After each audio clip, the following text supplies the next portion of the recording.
Every day, our brains automatically filter out like thousands of ads and spam emails and, get-rich-quick schemes.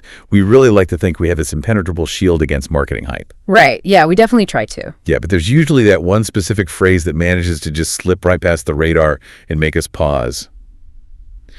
So, welcome to today's deep dive. We have a fascinating piece of source material for you today that is incredibly brief but makes, well, a pretty monumental promise.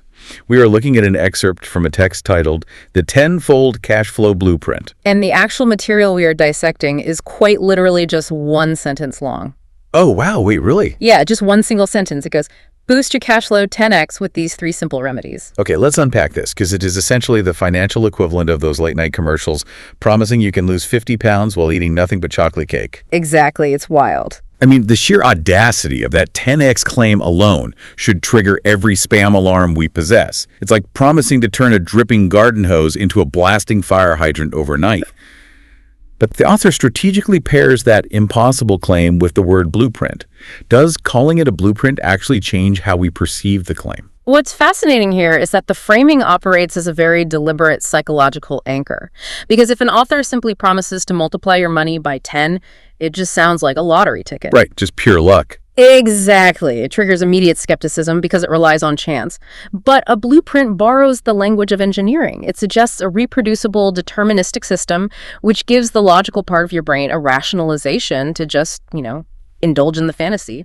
I really have to question how effective that actually is today, though, because we've been bombarded by blueprints and masterclasses on the internet for, well over a decade now.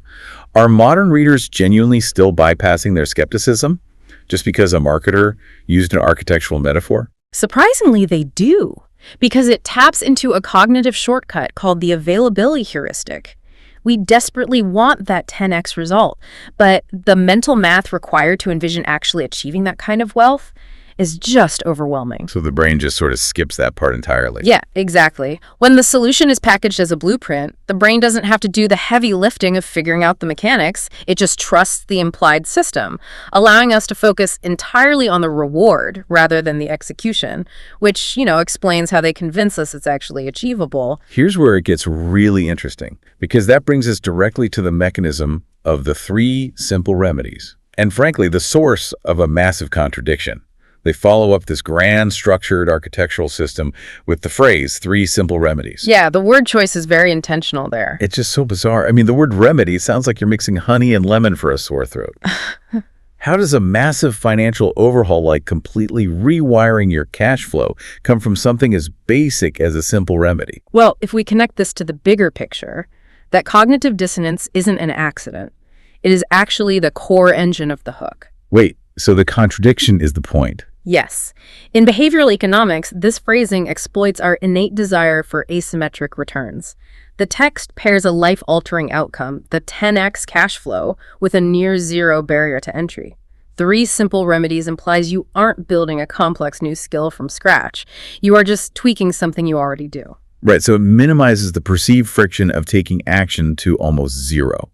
It makes the effort required feel practically non-existent. Exactly, and it creates the ultimate hook. It really does. And it's funny because for you listening, you should know our provided excerpt actually ends right after this sentence. We never get to see what those 3 actual remedies are. Which is incredibly frustrating, I know. Totally. But honestly, analyzing the mechanics of how this financial information is packaged to capture our curiosity is probably a much more valuable lesson in itself than whatever basic advice followed it.